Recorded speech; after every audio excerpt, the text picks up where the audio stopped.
I walked into my brother's engagement party, already feeling out of place. Crystal glasses clinked, music hummed. Perfume hung heavy in the air. Then I heard her. The bride leaned toward her friends and whispered just loud enough that the stinky country girl had arrived. Laughter followed. My chest tightened, but I didn't react.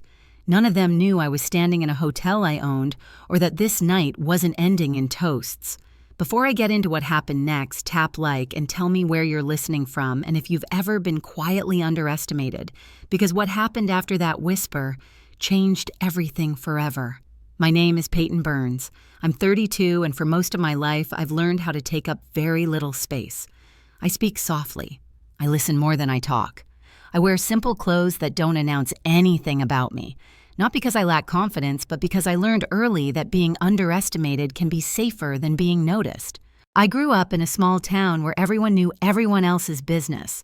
My older brother Ethan was the star. Teachers loved him. Neighbors praised him. My mother Margaret built her pride around him without ever meaning to hurt me. It just happened. At the dinner table, his achievements filled the room.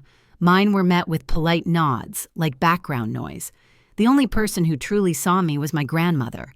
She had a way of holding my hand a second longer than necessary, like she was grounding me in the world. When I was a teenager, she told me I was a builder. Not of houses or things, but of stability. She promised me a necklace that had been passed down through the women in our family. She said it would be mine one day because I would need the reminder more than anyone else. I left home at 18 with a single suitcase and no goodbye party. I worked whatever job I could find, starting at the very bottom in hotels. Long hours, sore feet, quiet nights eating takeout alone. Over time, I moved up. I learned how everything worked. I saved. I invested carefully. I didn't tell my family. They never asked. For years, I sent money back anonymously. Payments, bills, repairs, medical costs. I didn't want credit. I just wanted them to be okay. So when the invitation to Ethan's engagement party arrived late and almost as an afterthought, I still went. Part of me hoped things had changed, that maybe this time I would walk into a room and feel like I belonged. Standing in that ballroom, though, watching my mother beam beside Ethan and his fiancée, I realized I was still the afterthought. I just hadn't admitted it yet. I tried to disappear into the edges of the room. That's a skill you develop when you grow up knowing you're tolerated, not celebrated. I stood near a tall table, fingers wrapped around a cold glass, watching the party move around me like I wasn't part of it. My mother floated from group to group, smiling too wide, telling the same stories about Ethan. Every sentence started with his name. When she finally noticed me, her smile tightened. Her eyes dropped to my jeans and boots, then back to my face.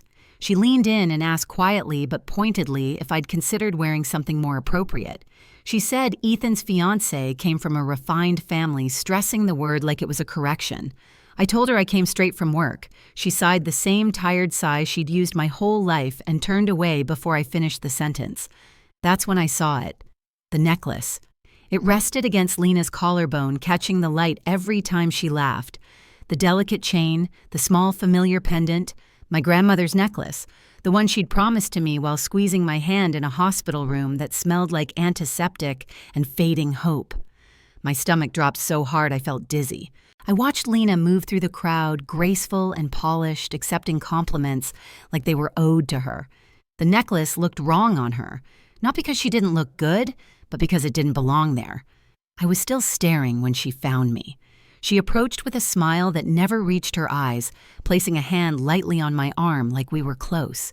She suggested we talk somewhere quieter. As soon as we were out of earshot, her expression changed. The sweetness vanished. She told me she knew all about me, about the money I sent home, about how I lived modestly. She asked why someone like me would keep helping people who never seemed to appreciate it. Then she answered her own question. She said it was probably because I was desperate to matter. Her words were soft, controlled, designed to bruise without leaving marks. She finished by telling me that once she married Ethan, it would be better if I kept my distance. Fewer complications that way. She patted my arm, turned, and walked back into the party, my grandmother's necklace glinting against her skin. I stood there perfectly still. I didn't cry. I didn't confront her. Something inside me simply went quiet. The part of me that kept hoping this family would one day choose me finally shut its door. And in that silence, I understood something clearly for the first time. This night wasn't just uncomfortable, it was dangerous. I needed air. Real air, not the kind filtered through chandeliers and forced smiles. I slipped out of the ballroom and into the hallway where the carpet muted my footsteps and the noise dropped to a low hum. This part of the hotel felt different, familiar, controlled. It always grounded me. That's when I heard voices. I slowed without meaning to. Ahead of me, near the corner by the service elevators, Howard Whitmore stood with his phone pressed tight to his ear. His back was turned, his shoulders tense. He didn't notice me. He was too busy arguing in a low, urgent voice. I caught fragments. Words like, after the wedding, cash flow, and we just need them to believe it a little longer. He paused, listened, then said something that made my stomach clench. He mentioned my family, not by name but by implication, their stability, their ability to help. He hung up and straightened his expression, snapping back into a polished smile before he walked away. I stood there longer than I should have, my pulse steady, my mind racing. That call wasn't panic, it was calculation. I went down to the parking garage and sat in my car with the engine off the concrete walls pressing in around me. I pulled up old records on my phone, transfers, payments, bills I'd covered for years, mortgage support, medical costs, always anonymous, always quiet. My family thought they were doing fine on their own, and apparently someone else thought that meant opportunity. The pieces slid into place with uncomfortable ease. The Whitmores didn't care about Ethan, or love, or family. They cared about access, about what they believed my family represented. And if they were wrong, if the money wasn't really there, the fallout would crush everyone involved. I wasn't guessing anymore. I was confirming. I texted Daniel Cross and asked him to meet me near the service entrance. When he arrived, I didn't explain everything. I didn't have to. I asked him to run background checks on the Whitmores.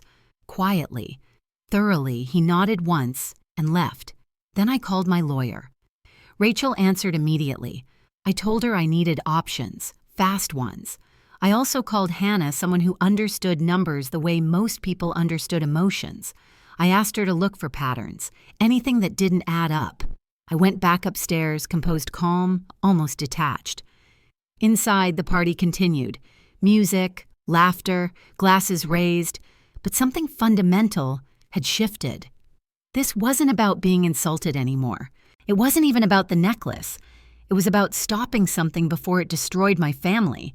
And if that meant the truth had to come out in the most public way possible, then so be it. By the time I walked back into the ballroom, the night had reached that fragile point where everything looked perfect right before it broke. The music softened. The lights dimmed just enough to feel intimate. Someone tapped a spoon against a glass, signaling the start of speeches.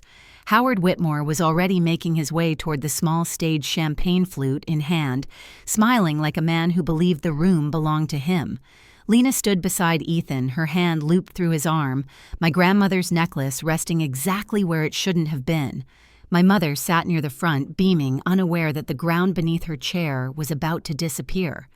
Daniel crossed my line of sight and gave the smallest nod. Hannah's text came in seconds later. "You were right. It's worse than we thought." Rachel followed with a single sentence. "Everything is verified. You're clear." I didn't feel triumph. I felt calm. Howard cleared his throat and began talking about family, about trust, about how honored they were to be joining ours. His voice carried confidence practiced over years of telling people what they wanted to hear. He raised his glass toward Ethan and Lena and spoke about legacy, about building something lasting together. That was my cue. I sent one word to Daniel: now. The screens behind the stage flickered. A few guests laughed, assuming it was a glitch.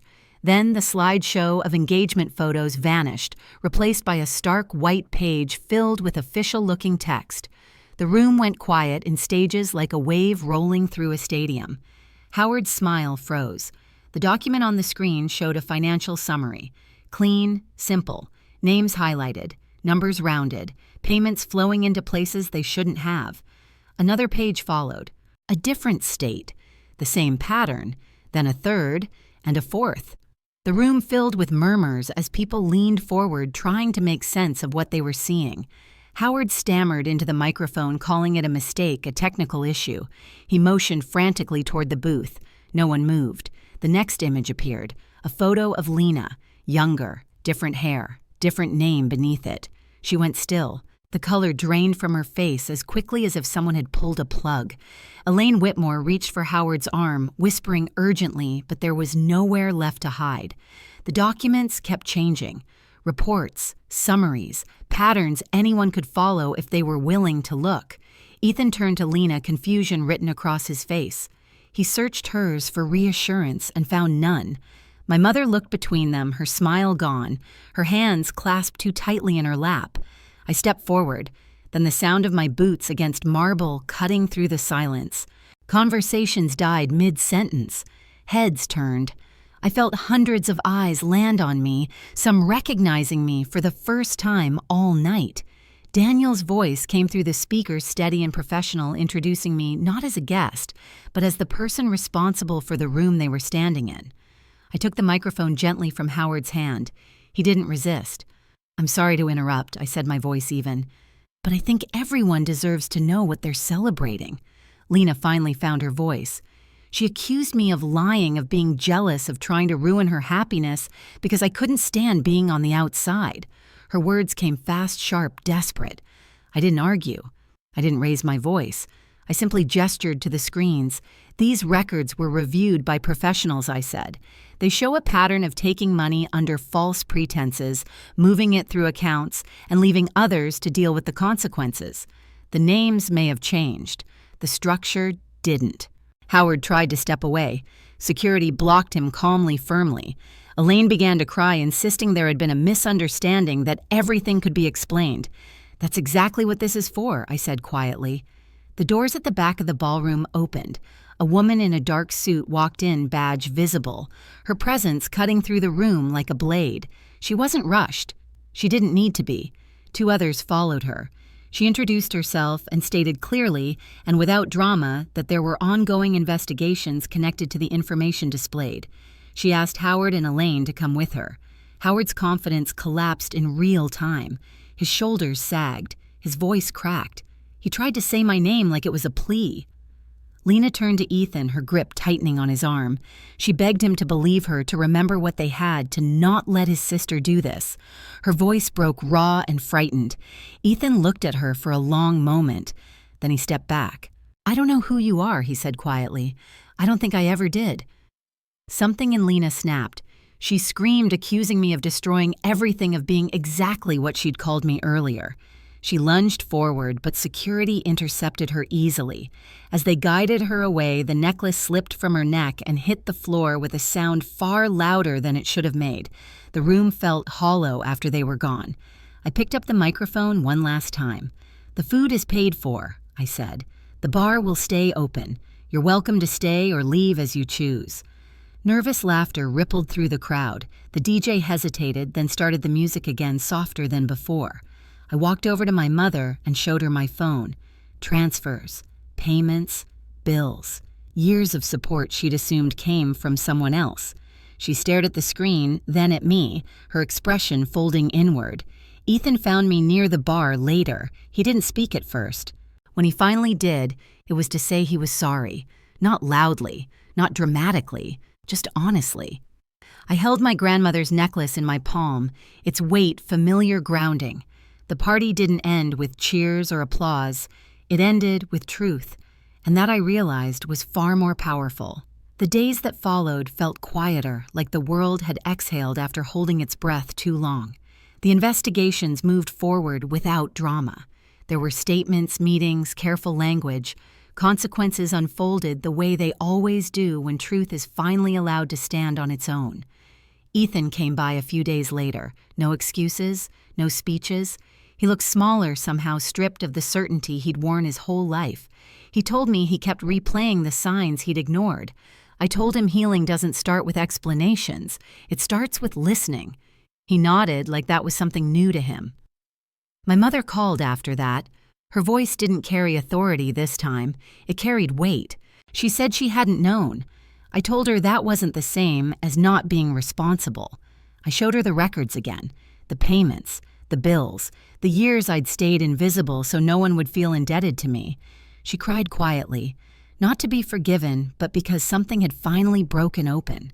The necklace came back to me without ceremony. I didn't put it on right away. I held it for a long moment, instead, feeling the cool metal settle into my palm like a promise kept, even if it arrived late. We didn't fix everything, not even close, but the pretending stopped, and that mattered more than apologies. Some endings aren't clean, they're honest. And honesty, I've learned, is the first real step toward peace. A few weeks later, I hosted a small breakfast at the hotel. A young woman from a rural town sat at the table, nervous, unsure if she belonged. I made sure she did. Watching her listen, learn, and slowly relax reminded me why I stayed quiet for so long and why I don't have to anymore. If you've ever been underestimated, overlooked, or made to feel small by your own family, you're not alone. Share your story in the comments, and if this resonated with you, subscribe so you don't miss what comes next.